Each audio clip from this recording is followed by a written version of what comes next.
Bismillahirrahmanirrahim. Të gjitha falënderimet dhe madhrimet janë vetëm për Allahun, Zotin e gjithësisë, dhe salavatet mbi Muhammedin alayhis salam në ditën e bukur të xumas së datës 24 tetor 2025 apo 2 Xumadel Ula 1447 Hijri.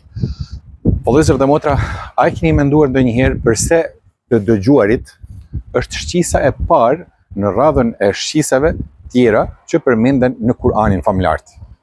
Ja një shembull i tillë. Për shembull në surën Sejdë, ajeti 9 i kësaj sure, i madhi Allah te bareke ve taala thot: "Thumma sawahu wa nafakha fihi min ruhi wa ja'ala lakum as-sam'a wal absara wal af'ida qalilan ma tashkurun." Pastaj e përsosi njeriu dhe i fryu atij nga shpirti i tij dhe ju dha dëgjimin, shikimin dhe mendjen. Por ju pak falenderoni. Shkenca thot se nxënësit që dëgjojnë me vëmendje mësuesin e tyre kanë kuptim më të qartë, kujtesë më të mirë dhe më pak keq kuptime në si edhe rezultate të larta akademike. Bile, dëgjimi aktiv është një prej faktorëve kryesor që bën dallimin mes mësimit sipërfaqësor dhe atij të thellë. Sigurisht se kjo vlen edhe për studenta nëpër fakultete, por edhe në xhamatin në xhami, pse jo? Jo rallëherë neve imamëve na bën vaki që dikush të na pyes për ndonjë çështje apo të na e sugjeroj ndonjë temë, por se ajo veç është elaboruar në xhami. Problemi është se pyetësi ku ishte në atë moment, ndoshta fizikisht edhe ishte prezent aty, por mos dëgjimi me kujdes apo shpërqendrimi i tij bëri që ky të mos e kishte perceptuar fare temën e elaboruar. Një fabull tregon për 3 zogjë të cilët kishin ardhur tek pëllumbesha që ta pyesin për mjeshtërinë e ndërtimit të folesë, me pretekst se ata nuk e kishin idenë se si ndërtohet një fole e mirë, ashtu siç e bënte edhe vetë pëllumbesha. Pëllumbesha e pranoi me kënaqësi dhe menjëherë u turr dhe morri një filis të hollë dhe të thatë nga pema. Ende pa thënë asgjë, zogë i parë iku duke thënë: "A, e kuptova si ndërtohet foleja. Hajdet ikim tani e mos të harxojmë kot kohë."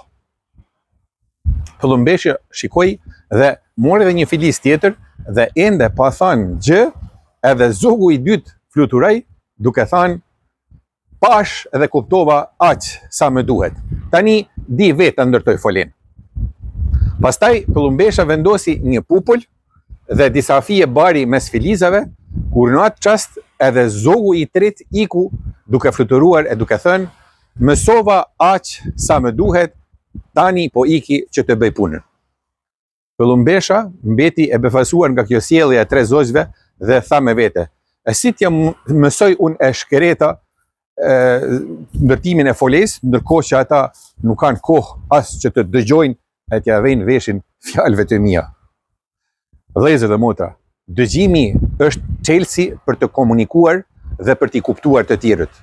Kjo vlen edhe për hoxhën, edhe për profesorin, edhe për secilin edukator.